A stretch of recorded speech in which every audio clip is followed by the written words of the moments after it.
I definitely think this is the earliest we've ever done a podcast for you, Jim. I think we've done it about early, you know. But with your countdown there, I was expecting to start from 30, like the live one. Oh, yeah.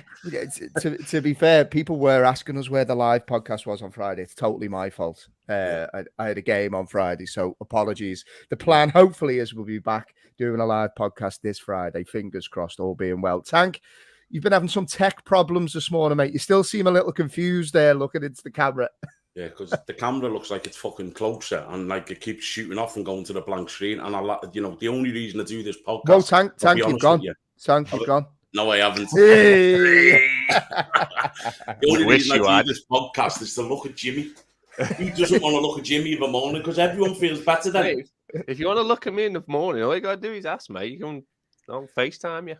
Jimbo, you've got a busy schedule today, mate. We're on the clock. You don't want to get in the doghouse with the missus. No, we're off out. We've got staying at Alton Towers tonight, so we've got a full day of it, full day tomorrow.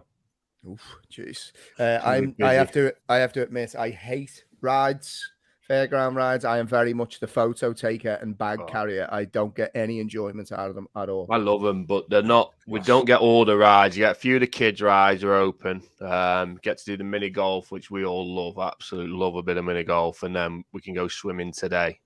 And then we got a night in the hotel tonight. Fair play, lad. Tank, how was the weekend? Did you do much? Yeah, went to watch Jack, and then actually went out for a few beers on Saturday to watch the Liverpool game. How was the head? Do you know what? I've said to my mate who would go out with Paul, like, he's a great lad, but he like, it's like a race. He drinks so quick. Like, I can have a few pints, mate, don't get me wrong, but Paul's like, bosh. We must have had 6 pints in the first half. In the first half? Mate, honestly, and then the 6 in 40. Fuck off, Tank. Jimmy, I swear to God. Like, you're sounding like him off the in-between, isn't it? Jay from in-between. Chances no, not in the second half. I don't remember. 25 pints in 45 minutes. One of the lads said to me the next day. Fingering a bird as well. Oh, Jimmy, steady on. Steady, Jimmy. Married man with 3 kids, you fucking weirdo. So the second half, like, my mate said to me the next day, Jota come on and look lively, didn't he? And I was like, I don't even remember Jota coming on the pitch. Jeez. I genuinely don't remember him coming on. I don't even remember Nunes injured in his shoulder. Usually, I was like, what's that? That bodes well for when we talk about Liverpool in a bit then, Tank. Yeah, I don't know, mate. I was playing Truth or Dare with Paul. Yeah. Jimbo, what about you, mate? You do much? Steady away, mate. What do we do Saturday? Nothing Saturday. Played a tournament on Sunday, right? And I lost my head with one of the coaches. Oh, are you all right, mate? You seem to be getting like... Oh, mate, listen to this then. Listen to this. Listen to this and tell me you wouldn't lose your head, right? So it was a tournament. So there was 5 teams there. And the format was, there was a 5v5 game here. And then behind there was 3v3, right? And at the half time of them games, one went from the 3v3 onto the 5v5, so that became 6s, and the 3v3 became 2v2s, right? So we were playing Bradford, and they're decent, and we were battering them on the other side, right, 6-0, and we were getting beat. Archie was playing on the 3v3s, and we're getting beat on there. When he went to 2v2s, one of the other lads sort of lost his head, and he was having a bit of a moment, right? It was a central whistle, so it wasn't each game was done by their own sort of time.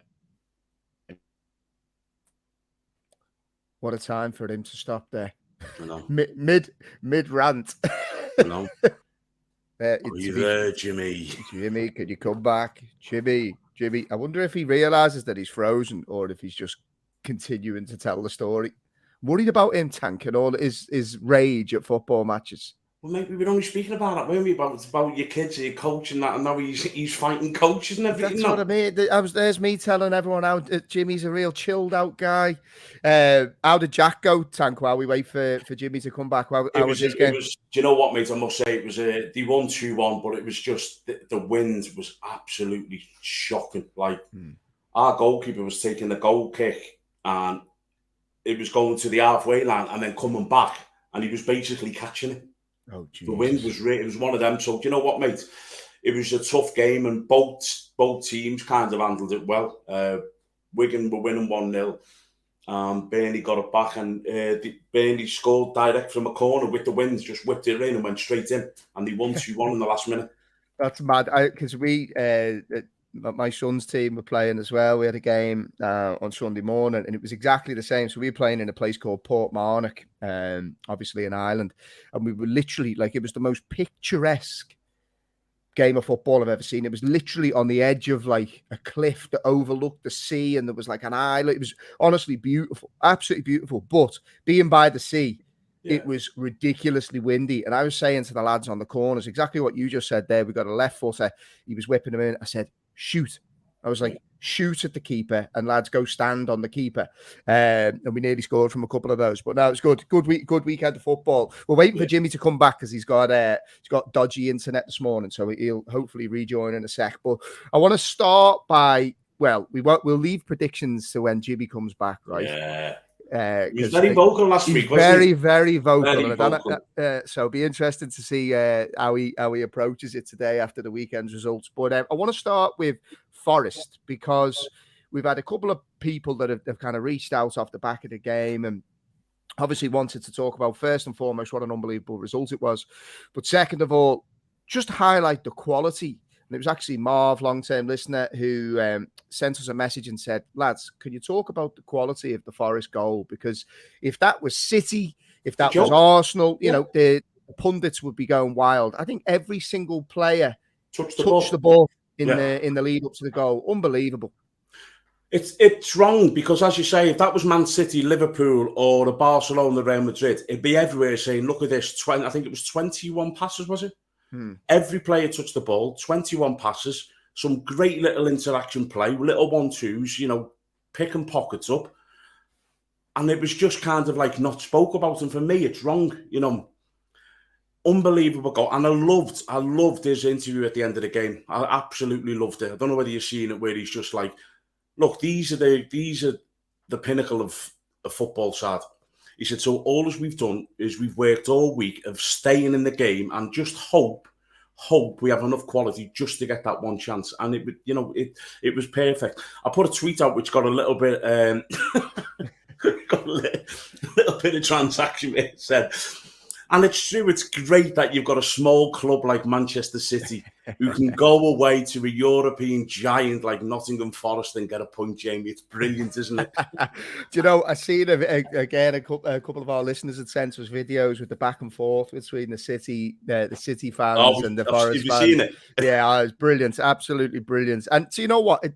I think sometimes that type of approach gets lost a little bit these days. You should be able to poke fun. It doesn't need, you know, abuse, you know what I mean? Have a bit of a laugh about it, and it was good to see. But generally speaking, Tank, I can see a bit of a change now in terms of the narrative around Forest and particularly the manager in terms of the job that he's done. Like, he's starting to get his flowers now, and rightly so. He's done a hell of a job. Well, we said that. I mean, I was quite vocal about him all along, and like when he was under pressure, I was like, you can't sack him. He's got too much, you know, fucking storage in the back for me. You know, he's that good of a manager, and it was always going to take them time. Ideally, they wouldn't have wanted to bring in that many players, but they had to. It wasn't a case of where like they just were signing players as a scattergun. No, it was needed because they lost a hell of a lot of players who were out of contract. They had a lot of loan players, and they got rid of some of the lesser players. So they had to have this big turnaround. And you know, I was worried because Forest were just getting momentum before the World Cup, and I was worried that the World Cup would kind of, you know, stop that momentum. But what it's done, it's given him even more time to bed the players in and get used to the ways. Look, my prediction for the top 8 is looking good, or top 10. Yeah, to be fair, mate, people mock you. Mock you, but Tank only talks facts. Jimmy's having an absolute nightmare here with his internet. I'm not going to ask you a question at this point, Jim, because you look like you're very pixelated, mate. So just sit. We'll keep trying to add you as and when we go. Tank, I want to come to you about Arsenal, right? Because unbelievable result. Unbelievable result for them. I'm looking at that game and I'm thinking, you know, how are they going to respond? Pressure on. You know, it's all well and good talking about Arsenal, you know, as this brilliant side, but pressure can do strange things to a team. And this is now, this is the stick or bust time where every game matters. And they faced some adversity against Aston Villa, and they found a way. I remember, from a Liverpool perspective, it was actually at Villa Park in the title-winning season where Liverpool were a goal down and they got 2 late goals. I think it was Mane scored, and I remember thinking, header, didn't he? Yeah, I remember thinking, Jesus, that feels big. Yeah, I felt the same for Arsenal in this game. I want to get your thoughts on firstly the game and the turnaround from Arsenal, but I want to talk about Mikel Arteta, right? I'm a massive fan. I have said this right through the course of the season. I think he's doing an unbelievable job. I think he's an innovative coach. I think he's refreshing in how he's approached Arsenal. I think he's reunited the club. Unbelievable job. He's on the edge for me of being. He's a little bit annoying these days. He goes too far. And I say this, I've watched Klopp lose his head sometimes. The best managers will lose their head. I know all of that. But there was a clip that went round of Arteta mocking the ref. I don't know if you've seen it. The referee was had signaled to kind of play on, I think. And then Arteta was mimicking him. And he's pushing that line, I think, a little bit. Do you not think it maybe shows sign of pressure? Or look, as you say, pressure does do funny things. It really does. But he for me, I'm agree with you. He's borderline. He's going towards a knobhead. Yeah, and it's just kind of like, but Jamie, look, it must be difficult when you're in that. He's been backed. He's had big money, and I think he's probably way ahead of where he thought he was going to be at this stage. I think any Arsenal fan realistically would have took top 4 this season, and the fact that they're having a title challenge, I think that result is that big on Saturday that this could be them going on now and pushing on. Really? Because we always thought they were going to have a blip, they were going to have a setback, and I think they've had it. The Brentford game, the defeat at City, the defeat at Everton. So really, Villa's one of the last places you want to go away, because it is a tough place to go, Villa. And I just thought the second half performance was kind of like, right, okay. That's as you say, could be a defining moment. There's still 2 points clear of Man City after this blip. Man City are not the same team as they were last season, as many other clubs aren't. And I just think that's a big result. And Pep will start focusing on the Champions League at some stage. They've got a game in hand as well. I think it was a big win now. Yeah, it's funny, you see the magnitude of that, because you're then looking at Manchester City and then they fail to win. Yeah. It just shows how quickly title races can ebb and flow, because if City win that game, it's a completely different picture. But I think for me, with Arsenal, they're answering a lot of questions. This is the first time that they've gone through this. I remember, Liverpool trying to go toe-to-toe with Manchester City over the years. It's not easy. Yeah. You know what I mean? And you can see, I think I've seen a stat which blew my mind. It might have changed now after off the back of the weekend's game, but Arsenal have only made 17 changes to the team throughout the whole of the season so far, which you think about that, the course of the season, like that's unbelievable.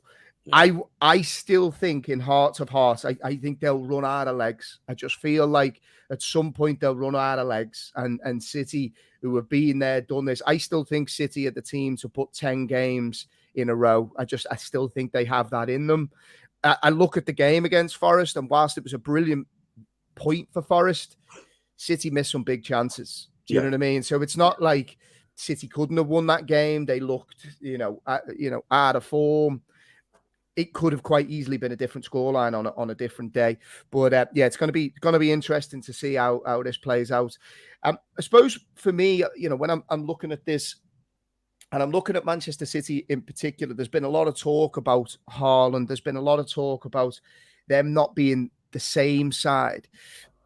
Do you think it's a case of them not being the same side, or is it just difficult to keep going to the well all the time, Tag? I mean, you've seen Liverpool struggle this season. You've seen Chelsea struggle this season. A lot of these teams have got a lot of legs. Is there fundamental problems with City, or have they just gone into the pack a little bit. It's just difficult to keep hitting 90 points season after season. I think it's a similar thing to what's happened at Liverpool, but I think I mentioned this in a podcast last week. The thing with City is they've got sheer quality to come in, where Liverpool haven't. Liverpool have got nowhere near the squad of Manchester City. Like, Grealish can come in for Foden, who's not had the great... I mean, I didn't realise that's the first start of the season Foden's had this. That's incredible. When you think about his numbers and what he was doing last season, the fact that he's only started one game this season is incredible. So I think City and Liverpool have probably got the similar ilk where the players have been toe-to-toe. But let's get it right, 4 or 5 seasons. And we're sitting here saying that Liverpool, we needed signings desperately to help and refresh and get more legs into it. City have got some more in the background, but, they used them players a lot last season. I just think to go that 90-point season after season after season, it's ridiculous. It's going to take its toll, because it's not just that, Jamie. That's what I said the other time. It's the training, what they do. And these sides are going to the cup finals or semi-finals of every single competition they're in. So, it's week after week, 2 games a week and 3 games a week. And, there is going to be a downturn. I mean, Liverpool are now looking slightly more Liverpoolish in the last 2 or 3 games. That's the only thing you can hope for. But I think City is suffering from going toe-to-toe at Liverpool as well. Yeah, it's bound to take the toll. And you mentioned Liverpool there because, going into that game, well, there's a couple of things that I want to talk about at that game. Firstly, the Nick Pope thing, right? I found this absolutely mad. And it really annoyed me post-game. I don't know if you've seen Jamie Redknapp literally sit on Sky Sports and try to make the case that this should have been a yellow card. Look, just because there's a cup, and I feel bad for the lad. First cup final, unbelievable day out for Newcastle and their fans. The whole club. I want Newcastle as a Liverpool fan. I want Newcastle to beat Manchester United. I want them to be able to put their best team out. I want Nick Pope, who has had an unbelievable season, to play in his first cup final. But at the same time, he broke the rules. It was a red card. It was never not a red card. But there's 2 things that have come off the back of it. It's the angle of where he was going, and I don't quite think he meant it. And there was goalkeepers can't handle the ball outside the box. You're not allowed to do it. It's the rule. It's nuts, mate.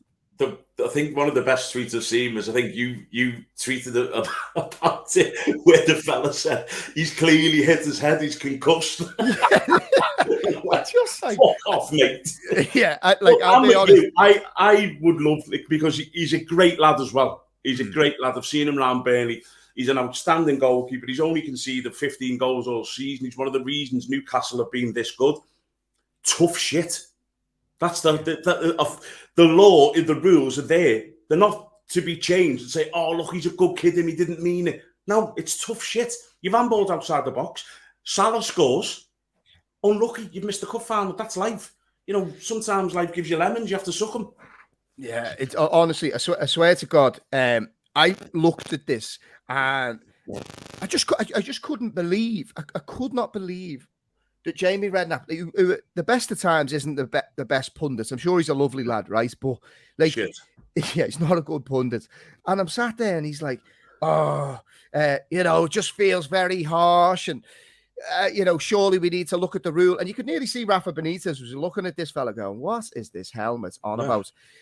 So that, by the by, is one thing in isolation I just can't understand. And I get we all support our clubs and we all look through rose-tinted glasses, but it's the most obvious red card. It hit his face and then the ball was rolling away from him and he went, oh shit. It just clawed the ball back. Look, he probably did something on instinct, but ultimately it's a red card. But yeah, when you're looking at the game, I suppose, going into that was a big game for both teams. Obviously, both teams actually will probably had one eye towards the weekend. Their next game, where Newcastle obviously have the cup final, Liverpool have Real Madrid on Tuesday. Quick turnaround times for both. I think for Liverpool, Tank, I don't know about you, it felt a must-win game, or certainly a must-not-lose game if they're to try and make a late play for top 4. I have to say, I was really impressed with Liverpool, first 20, 25 minutes, some of the most incisive passing, aggression, pressing, very much like the Liverpool of old, if you want to use that. Yeah. And I feel like that's probably been lost a little bit because, and you know it better than anyone, Tank, when you're playing football sometimes, the 10 men changes the game. It doesn't matter how you want to say it. As a player, you know as well as I do, it's like, right, we're 2-0 up. We've got a couple of goals here. Or, they got gone down to 10 men. It's kind of like you drop off, the intensity drops off, and you try to manage the game. Liverpool were probably then looking at Tuesday going, all right, let's not kill ourselves here, lads. And they lost a bit of momentum, and Newcastle had some chances. But let's be honest here. Liverpool could have scored 4 or 5 more, no? Yeah, I thought Liverpool, they blew them away. It was a more difficult game. It's horrible when you go down to 10 men. It is, because it's basically a free hit for the opposition. They're expected to get done anyway. So nothing to lose. It's nothing to lose. But on Liverpool, I just thought that was the most Liverpool performance for this season. Not even the derby. I thought we were good in the derby, don't get me wrong. But I thought Everton were equally as bad in the derby. But that, for me, to go there to the side, I think the last time they got beat was against us. Am I right in thinking that? Yeah, you were. Both times. So last home game they lost was against Liverpool. Right. So, and the last game they lost was at Anfield as well. So. Yeah, and I think it's only the second time this season you've conceded 2 or more goals. Yeah. And it's both times against us. So that's a big result. And I thought it was a must win. I didn't even think a point was enough to get us, even in. I'm still not too sure we're in the conversation for top 4 just yet, because win our games in hand, we're a point behind. No, I agree, but I'm still. You had us getting relegated a couple of weeks ago. Well, no, I did say we were close to relegation, but what I mean is, I'd like to see another 2 or 3 performances like that to say, okay, this is Liverpool back now. Because let's get it right, lads. We've been fucking awful. We have been as bad can be, but there's only one way to go when you're that bad in it, and it's on, improvement and up. So, and Nunes, just let's say about Nunes, mate. Please is he the favourite player that I don't think I've ever got a player who I love as much as him. Do you know what I said to my son? We were watching the game, and I was like, look, mate, obviously I have 2 kids and my missus, and I was like, I really love you, your sister and your mum. I said, but I think just below that is Nunes. Like, I actually look, he's just... you were going to say above them. Oh, yeah. We know that, yeah. I probably do, to be fair. But no, I love him. I absolutely, I love everything about him, and I love that he's a bit of a rough diamond, but even that sentence starts to annoy me a little bit now, because I think he's a proper player, and I think if you're looking for green shoots, I still don't think defensively Liverpool are quite at where they need to be just yet. I think they certainly look a lot more solid in midfield, but the one thing that gives me a lot of hope for the rest of the season is the connections that we're starting to develop from the front 3. Yeah. I can see now, and I know we both said the Gakpo one, he didn't settle. He looked a bit, like a fish out of water. But I can see how Liverpool are going to try and use him. There was interchanging of positions. There was outside to inside runs. It looked really promising, Tank, those front 3. And when you think that you're going to have the likes of Jota, Firmino, potentially Diaz, maybe at the end of the season, I don't know if they'll risk him. It does bode well. He's might be back, in 3 weeks. Don't get me excited. I'm telling you. I've had a little whisper to say 3 or 4 weeks we'll be back. Talking of being back. Look who's back. Am I in? Hey, Jimmy. Lads. Mate, what time for Virgin Media? Fucking Virgin Media decided to do work on the one day. I'd need the internet. What a joke. I've even got the missus's phone in here for 5G because I get no signal here. So I kept trying to add you in, and I apologies. And then I was like, oh, he got rid of me again. Do you know what it is? Like, I kept fuming. Apologies to the people listening who may every now and then have heard like it was like the weird noise. Every time I tried to add you, it sounded like death. So it was just get rid of you again. Jim, right. I want to hear mid-rant. Why are you fighting again at kids football? And then I want to hear the predictions, how we did. Okay, so you want back to the mid-rant. So as I said, it went back. Condensed version in case we lose you again. It went back to you all heard the first bit. So it went back to 2v2, right? And Archie was on the 2, so the other kid was sat down having a bit of a wobbly, which, it happens. It's fine. They're 8 and 9. You did that as an adult. I do that now. Like, I did that yesterday. So their coach, who, by the way, had never, ever played a game of football in life. You just need to look at him to know that he's never played a game. You're still fuming there, aren't you? Mate, he's gone here. I had gone. Totally My gone. head was gone yesterday. So what his he internet said didn't was, drop. He just smashed it up, telling the story. Mate. So the coach was going, and he wasn't even on this pitch, right? So he started shouting, "Get the ball, score a goal, get the ball out the goal, keep scoring, keep scoring, keep scoring." What? He's shouting that across the pitch, like, "Get the ball, score a goal, get it out of the goal, keep going, keep scoring goals." Archie stood there going like, "What's going on?" The other kids on the floor, like, so he wanted them to keep scoring while the kid was on the floor. well, he's not on the pitch. The kid's not even on the pitch, right? So he's not. He's having him. He could be having a mental breakdown for all he knows. And he's going, score, keep scoring, get the ball, keep scoring, because his other team were getting battered by our team. So it was a little tournament. The format was you need to score goals to get points, basically. So Archie just stood there going, like, I don't know what to do. And so my head was gone. So let me just clarify, Jim, right? So he is basically trying to take advantage of the fact that this poor kid is now off the pitch. Yep. So there is a numerical disadvantage. And he's like, just keep scoring. Don't worry about that. Literally no players on the pitch, because Archie stood by the side of the goal, making sure his mate's all right, going, what do I do? And he just stood there. So they were just getting the ball, boot it, and not big goals, even like the mini goals, because it was 2v2. So we're getting it. And Archie went to me afterwards. He went, "But we have to kick off, don't we, Dad, after they score a goal?" I was like, "I don't know, mate." So honestly, I went nuts at that, because they had another coach on that pitch, and I was going, mate, I lost my head. I was like, what does Jimmy Mack losing his head sound like these days? Is this how you guys do it? Is this how you guys do it? You got poor kid on the floor and you doing this. He's shouting across. Luckily, I didn't go full head loss. My missus was there, because otherwise it could have been. And then I was fuming, and I walked away, and I went, "You can fucking tell that your lad's never played a game of footy in his life." And then a couple of mum and dads who were laughing at that, because you could just tell. But it was bang out of order, mate. I lost. I was gone. So did the results stand? Well, listen to this. Bradford won the whole tournament by 1 goal, and we battered them 6-0 on the main pitch. So him doing that actually got them to win the tournament. So I don't actually know. I didn't get the full rundown of the tournament, but it certainly would seem. I mean, we were getting beat anyway. We were getting battered on the 3v3. It was regardless, but it was just like, mate. And then I've got to try to explain to Archie, like, that's not how we do things. That's not how you do things. Like, the sportsmanship. Poor kid could have, like, for all he knows, poor kid could be having an asthma attack and asthma attack. Listen. So, yeah. Let it go, Jim. Are you all right, lads? You're in a safe space now. Come on. I'm still really mad. While we're just on the talk of like local footy, I just want to tell you both something, right? So, and I put out a tweet yesterday about it, because there's a lot online about referees these days, the standard of referees, the way people speak to referees, how referees are terrible, right up to the top of the game, to local level. We had a referee yesterday who was absolutely brilliant, Really? like genuinely brilliant.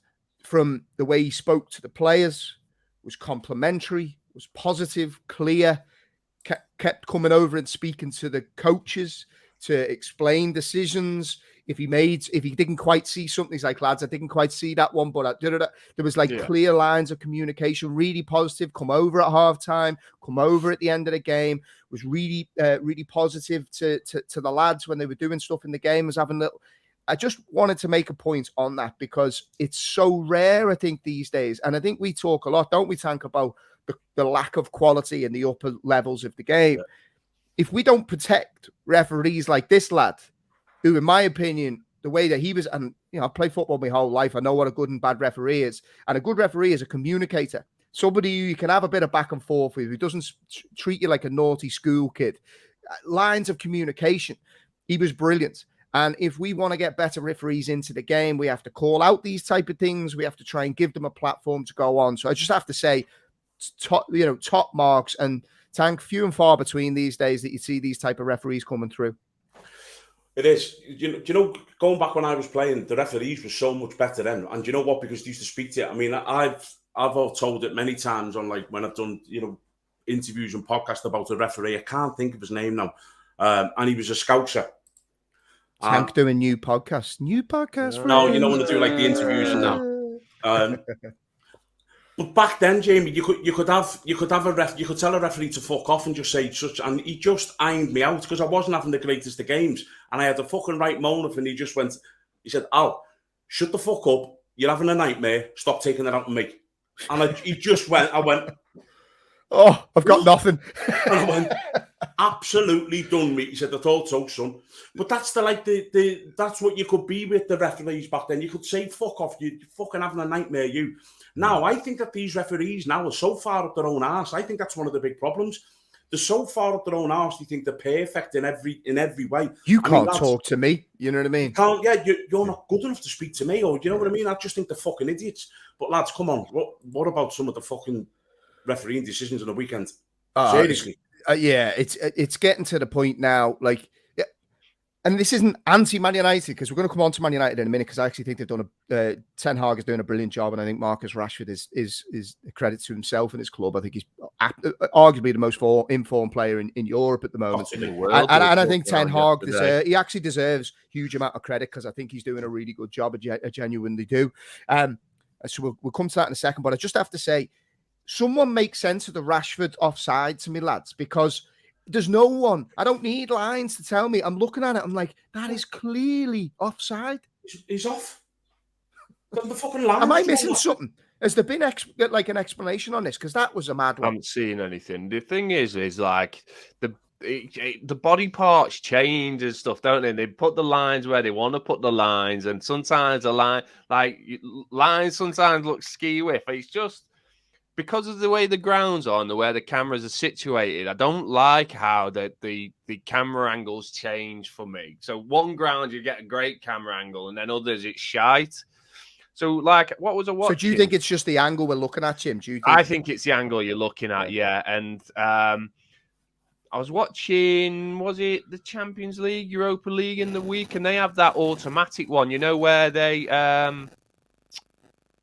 show the picture like they had at the World Cup, and it does like it the 3D. Like it's like the 3D one. Yeah. I don't know. I'd be very surprised if you don't bring that in for next year, because that is the semi-automated one. Yeah, they're so talking about straight away. Yeah, I don't know why they don't bring that in, because then you know, and it's clear, and it shows you quite clearly which body part is offside to what body part isn't. Whereas a lot of the time, you're looking at, it's like the Haaland goal, because the player's behind him, you can't see where his body parts are.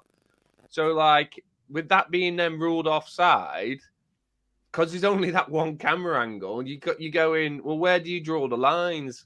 So it's too much of an anomaly for me.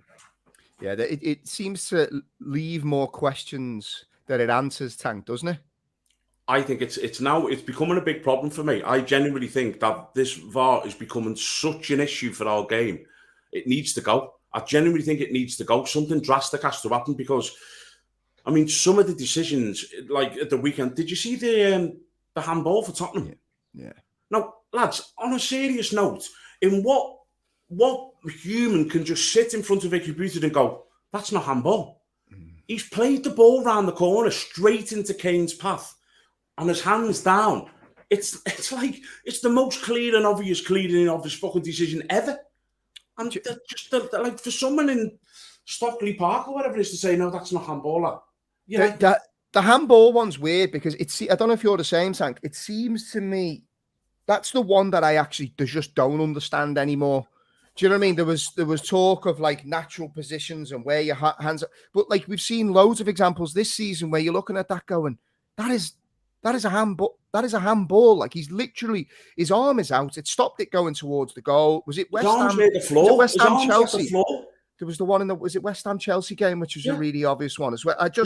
It makes no sense to me, and I actually just don't know the rules anymore at this point. I genuinely think the referees are begging it not to at anyone's arm, because they're going. They probably don't know the rules. They just don't know themselves. And 1 minute they're going, you know, like, what was it? Was it the World Cup one, or was it the Man United one, where I think Fernandes megs a guy, and the guy's going down on the floor, isn't he? Like, he's dived in, and he's gone to land himself on the floor, and it's hit his arm. Like, what's he meant to do? Like, just fall flat on the ground, like no arms to protect yourself or anything like that. It's getting a bit mad now.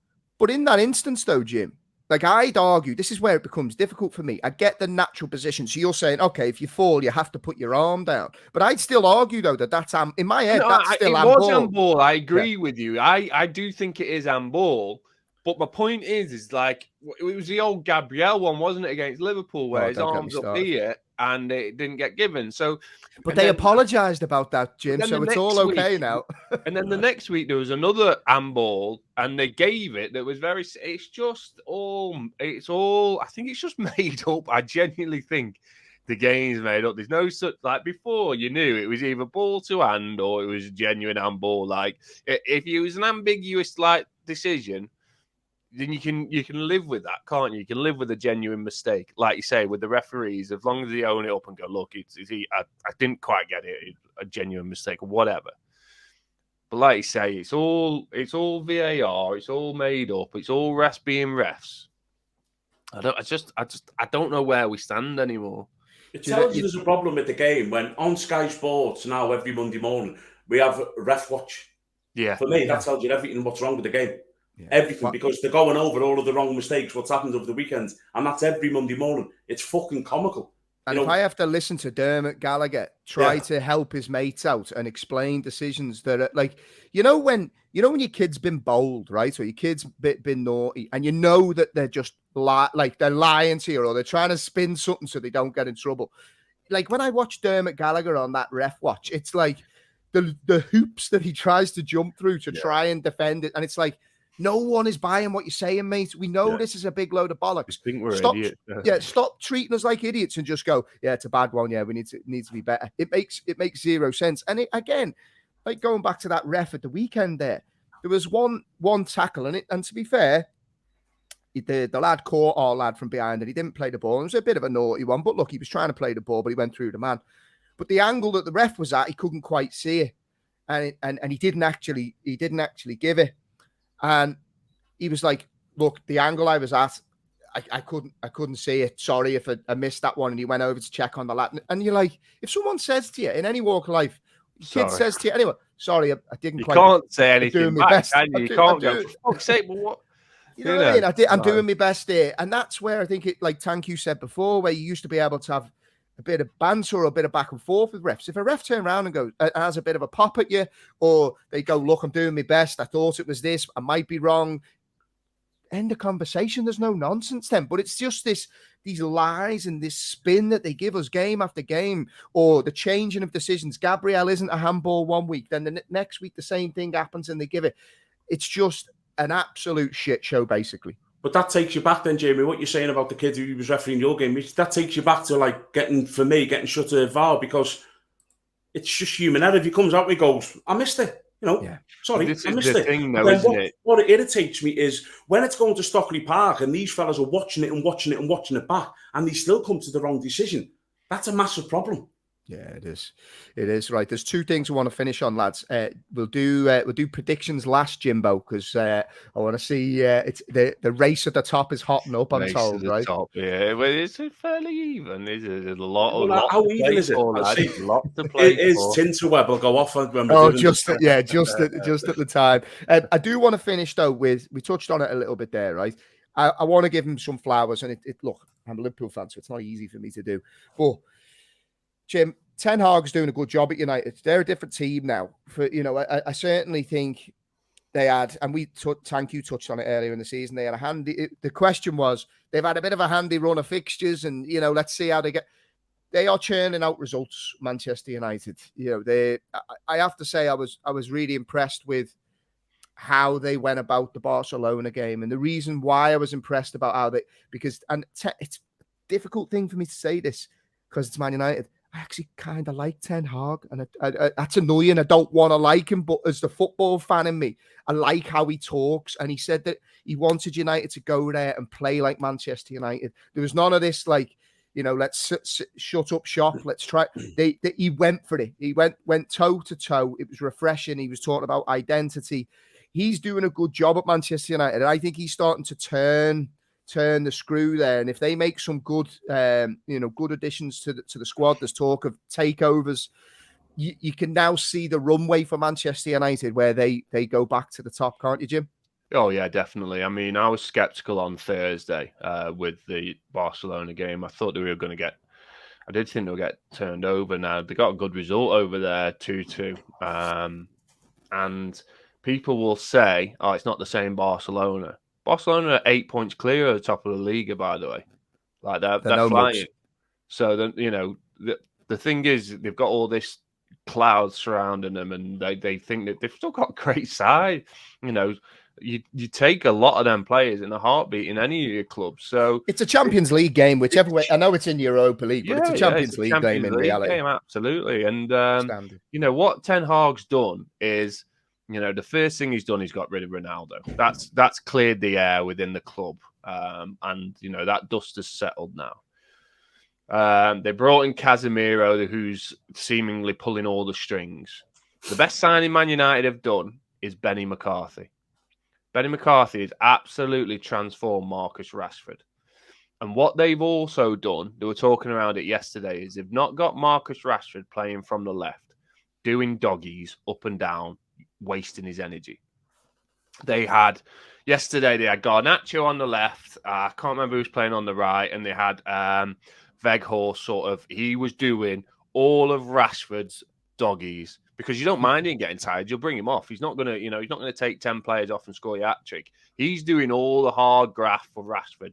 You stay up there, Marcus. When the ball comes, you sprint, score, and then have a rest for 5 minutes because you might not get the ball. And that's where they've transformed the team. They've got Marcus Rashford playing where he should be playing, how he should be playing, and keeping his energy conserved for where he should be using it in the right times. And they're doing fantastically well. Tottenham, again, people go, oh, it's Leicester. Well, they battered Tottenham last week. So they are struggling, but they're no mugs.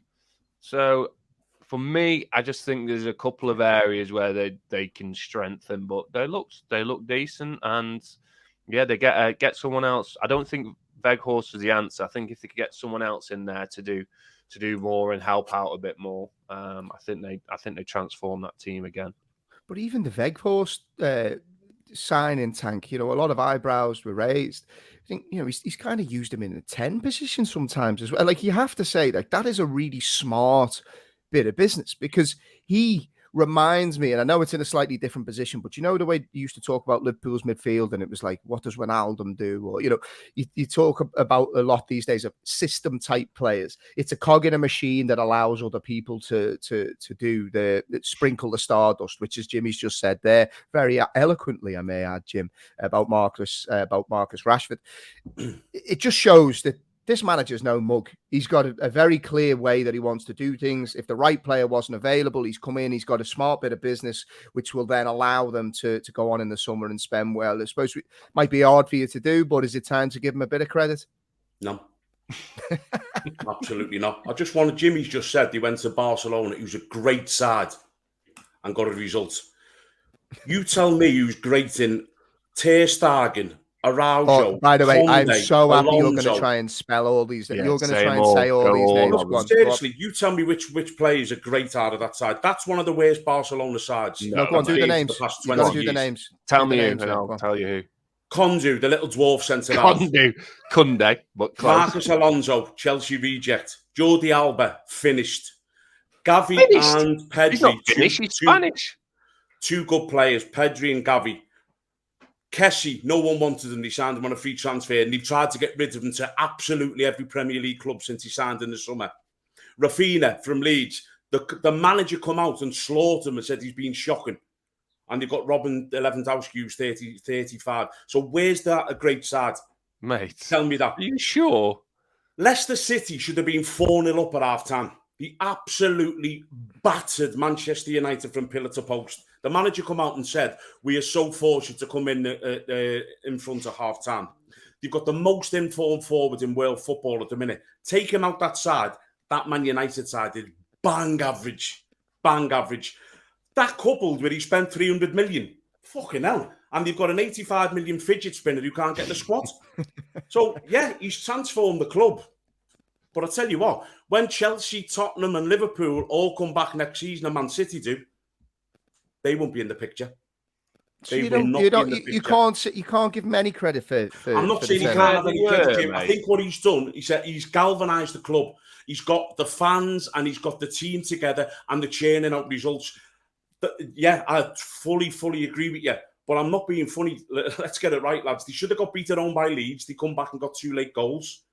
You know, that is not a Barcelona great side. It's one of the worst Spanish leagues this season. Real Madrid have had to drop off the similar to what Man City, Liverpool and the rest of them have. I'm not saying he's not done a good job. He has. He's got the club together and they're all going in the same direction. And I agree with you. If they spend another 300 million, which they probably will in the summer, he may... I mean, lads, seriously... Did you watch the game? They should have been 4-0 down at half time. Leicester did well.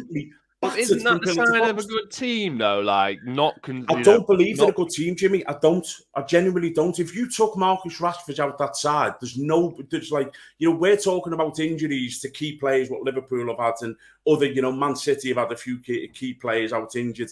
Chelsea have had a shocking run of injuries. Take Marcus Rashford out that side, they're absolutely nothing. Nobody else is scoring goals. Nobody. You know, some of the signings, what he's made, are fucking awful. Well, I don't know about that. Well, apart from Anthony, he's not setting the world alight. So, look, I'm not setting... Listen, that's just my argument with it. You know, they're getting a lot of rub of the green as well. They should have had a man sent off yesterday. Clearly should have been sent off. Come off, no. Jimmy, listen, the letter of the law, mate, he's come to the side. It's a red card. Every man and his dog knows it's a red card. I just think they're on this little bit of a run and, you know, they're doing well. And I'm not convinced by them yet, put it that way. I certainly think they're a long way off from challenging for titles. If Liverpool make signings in the summer, if Tottenham start playing like they can do, Chelsea will come good with their players. Arsenal will improve again. And Man City will be Man City again next season. They won into the equation again. Do you know what I thought? That was the first time we were going to get some credit towards Man United. How wrong was I? But to be fair, Tank has come out with some big statements on this podcast, and people have slammed him for it. But he does talk facts, so it'll be interesting to see how that plays out. Right, lads, to finish, Jimbo, you're up. Come on, tell us how we're doing on the predictions, please. I'll be honest, lads, we've not had a great week, have we? In the predictions. So who's we? All of us. Well, hang on a minute, because I've got a message there. Like someone sent me a message saying Jimmy's so far back in the league table now, you can see his receding hairline. Not that far back, mate. It's not that far back. Fuck off! No. You've had a disaster. No, I haven't. I thought I had, but it's not that bad, actually. Go on. Oh, actually, I tell a lie. I've given myself a point now. Oh, look at this. See? Look at this, adding on casual points for himself. So... Can I just say, though, Jimmy, do you know what made me really happy? And I spotted it was your change of the United score. I thought Leicester, I was like, Leicester beat Tottenham last week, battered them. They've got to get a goal, haven't they? And I was praying for a goal at 3-0 at about 80 minutes. I was like, come on. So, so we all got a point in the Villa-Arsenal game. We all predicted Arsenal will win. And none of us got a point in the Brentford, Brighton, Chelsea, Everton, Forest, or Wolves game. Not 1 point between. There was a few coupon busters, though, this weekend, to be fair, wasn't there? Forest certainly won. No one even had Forest to score for us. No. Yeah. The Leeds-Everton, I could have tried to swindle the Leeds-Everton one. I was contemplating cheating a tiny little bit. Until I didn't cheat, and then you thought... Yeah, until Tank was being honest, so I was like, fuck's sake. I did say, though, to be fair, if someone's going to end up shaving their hair off here, this needs to be, like, you know, to the rules. So the Newcastle, Liverpool, you both got the... Jamie, you got the correct score on that one, 2-0. And the boys... we all got the United Leicester not score correct, but the correct result. And then me and Tank got the correct. I got the correct result. Tank got the correct score. And Jay, that's a big moment, that Jimmy. Big moment. That feels big. So, what's the scores on the doors, please, Jimbo? 2 seconds, because I'm gonna have to do this again. Oh yeah, he's got to Lad, do it. how long have you had to prepare Not for long, this moment? to be fair, because my internet was. Oh, here we go. Dog ate my homework and all that. You've only So got five or six things to add up in your Yeah. Excel. So you got 5 points for the week, Jay. Takes Yep. you on to 22. Tank got 6 big ones, which takes you to 15. And I got 3. Oh, Minus that one takes me to 11. oh, Jim. So Jim's on 11, Tank's on 15, and Homo, you're way ahead on 22. But a couple of correct scores next week. I'm sure I should be on 17. No, you're on 11. You're on 9. You got 1 point last week, lad. He's not having it. He's not having it there, is he? At all? Yeah, you've got to keep an eye on first week. You only got City Villa score correct last week, which takes you to 9. And then you've got 3, 4, 5, 6 points this week. You just saw what? Not the bus. Oh, Jesus. Oh, my God. Yeah. Do you know, if people actually knew the stuff that you send us on WhatsApp, and yeah, don't show that to the camera again, because my mum, I think, watches this now on YouTube. So I don't think my mum watches, she's never said anything about it. Really? Yeah, and she doesn't do anything. She sits in the house all day, so she's got plenty of time. Fuming. Just send her the link, lad, and just say, open that. Right. I'll send her a link. I was going to say, Jesus Christ. Right, Jim, you're probably in the doghouse now, are you? What time are you meant to leave? I've even robbed a phone as well to try and use it as a hotspot. Well, enjoy Alton Towers, lad. Tank, have you got much on for the rest of the week? No, Jack's got a fucking hard one, mate. Tuesday, Jack's got a cup game. And fucking Liverpool, Real Madrid. Oh. And I was like, Liverpool and Real Madrid are playing tomorrow, Tuesday, so he was like, yeah, no, I've got a game, no, Dad. And I'm like, I'm just waiting for the right moment to say, mate, come on, seriously. Who are they playing in the cup? Oh, I can't remember now. But it's like... we all know what decision's been made then. You don't even care who is playing, so I don't care, mate. I'm not watching. I've already started saying to Sharon, would you want to go and see him? Like, go with Millie and I'll put Frank to bed. And Jack's like, so what are you doing? And I'm like, yeah, wanker. Could you not give it the old, and I can show you how to do it if you don't know how, like Sky Go on your phone? Yeah, I've got Sky Go on the phone, but, I've got a nice big massive telly in my man cave with like surround sound and, it's not the same, is it, than sitting there freezing cold watching a game and like looking like this. Yeah. It's Liverpool, Real Madrid, yeah. No, I get you, mate. Look, I get you. The simple rule of my house is, Dad, leave Dad alone when Liverpool are on. Basically, I'll do whatever you want for the rest of the week. Just when Liverpool are on, just let him watch the game in peace. So that doesn't actually work, but I'm just allowed to watch the game. Really, to be fair. Well, good luck with that one, Tank. It sounds like we know what the decision is, but yeah, good luck with telling Jack that one. Right, lads, we're going to try and do Friday, aren't we? Yeah.